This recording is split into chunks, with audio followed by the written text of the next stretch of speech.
because when I first converted to Christianity, I was with the Protestants and stuff, and naturally to be a Protestant, you're like really anti-Catholic. Yep. But as time went on, I started to look into the Catholic Church, and I started softening towards it. Yeah. I guess my question is, like, I do see Protestants like very passionate about Christianity. They're out there evangelizing and stuff. Yes. Like, my question would be, like, why aren't like Catholics, Orthodox out there like street preaching and doing evangelizing like Protestants? Well, good question. That Catholics and Orthodox should be the ones in the forefront, full of zeal in evangelizing, because if you look at the history of missions, those missions were carried out by the ancient churches. There were no Protestants, right? Sure.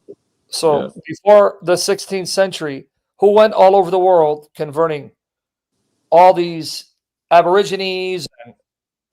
It was the ancient churches, whether the Syrian Church of the East, the Oriental Orthodox Church, the Eastern Orthodox, or the Catholics. Even during the time of the Reformation, who was sending Christians to the Native Americans, Central America, South America? Catholics. So you're right. The Catholics and the Orthodox need to step it up and start evangelizing. So that is correct. But as far as street evangelism is concerned, now I'm not knocking it. I'm not saying it's wrong. I'm not saying we shouldn't do it, but there's a way to do it and there's a way not to do it. For instance, some of the street preachers will go on megaphones and they'll be just shouting wrath and judgment on people, right? Okay. And very few people listen. So is that really an effective method of getting people's attention? A more effective method would be like the way Cliff does it, where he engages students and asks them questions and challenges them. That's a more effective method.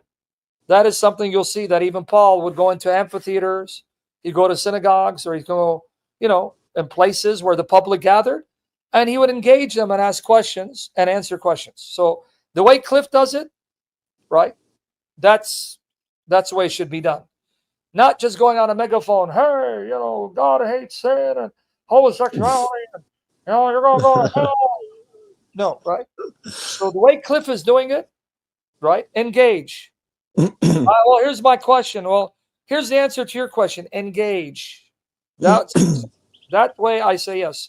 There's a biblical basis for it, because you even see it in Acts 17, where Paul is invited to the public market, the public square, the public place, where they would have these conversations, and he's engaging them.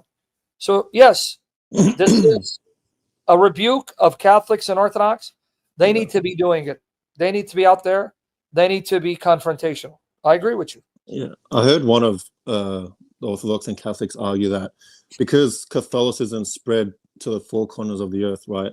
South America, Australia, it's just like, it seems there's no reason to do that because it's already spread around the world. No, of course you have to constantly, because we don't inherit the saving faith of my grandparents. If I don't make it my own, I'm not going to heaven. So this is why these places are producing cultural Catholics, cultural Orthodox.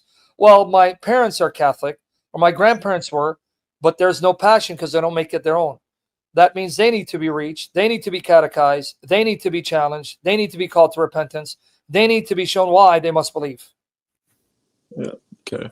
Because I don't inherit the saving faith of my parents. Meaning, if my parents are diehard Catholics on fire for God, that doesn't mean I'm going to heaven. I got to make it my own.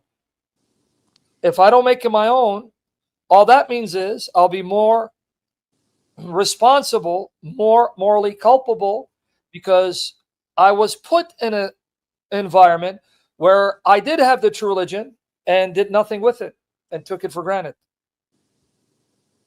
That's right. Right? That's right, Sam. Because I'm in Australia at the moment, and all my Christian friends, they're all like Protestants, and there's a big movement, within their community. They're out evangelizing, and I want to be part of it, but at the same time, you can't be part of it if you're not convinced it's the fullness of the truth and you're about to make an exit. Because if you believe the fullness of the truth lie elsewhere, then you going and helping them evangelize, you're bringing them into that evangelical church that you don't believe has the fullness of the truth. And then you make an exit, you enter the Catholic Church, and you leave them in the evangelical churches. Jesus says, love your neighbor as yourself, do unto others as you'd have them do unto you. So if I love my neighbor as myself, and I want the fullness of the truth, then I want that for my neighbor. So if you're evangelizing and you're bringing them into the evangelical church, well, you know the fullness of truth lie elsewhere, and you're about to enter the Catholic Church, then that means you've now done a disservice to your neighbor, because you left them in a situation where they don't have the fullness of the truth, and yet you want the fullness of the truth. Well, if you love your neighbor as yourself, don't you want that for him or her? Yeah, because they give me all these papers and articles about how Roman Catholicism is false, and it's just like you're in an anti-Catholic church. So what are you doing evangelizing so they can convert more people to hate the Catholic Church? Then their blood is on your hand, and you're going to be accountable. Yeah, it's a bit cowardly of me to not tell them. Cowardly. If you are convicted of the Catholic Church and they're bashing the Catholic Church, either you leave and cut off ties, or you correct the errors. But you're complicit if you're silent. I'll give you an example. If you saw someone oppressing a helpless person who's either too old or too young and can't fend for themselves, and you sat there and did nothing, you're complicit in that sin. Because you are to come to the defense and aid of the oppressed and the helpless. You're supposed to come and help them. But if you don't do anything and you let that oppression, right, that harm be carried out, you are now complicit in that sin. God will hold you accountable. How much more when it comes to salvation of people? Yeah, I'm feeling a little bit convicted now. You got to either stop going, or you're going to have to say, no, this is all lies about the Catholic Church. And then they're going to tell you, well, if you don't believe in the Catholic Church, our church, then go, leave. Why are you here? They'll tell you, go, and they'll be right. Why are you here? Yeah, true. I feel like God always sends out like tests and trials and stuff to really see if your faith is genuine. And, you know, my Muslim family was my first test, and I guess this is my next one with my Christian brothers, and to really stand strong in my faith, to defend the Catholic Church. If you don't have the necessary knowledge to refute, then you need to leave, go and acquire that knowledge, and come back and then share with them, look, I found the fullness of the truth, and these accusations against the Catholic Church are false. But you don't do it in the context of the church. You don't go in their church and cause division. That would be satanic. Just like you wouldn't want an evangelical come in a Catholic church and then start preaching evangelicalism and condemning the Catholic Church. Leave while you're here. You have to do it outside.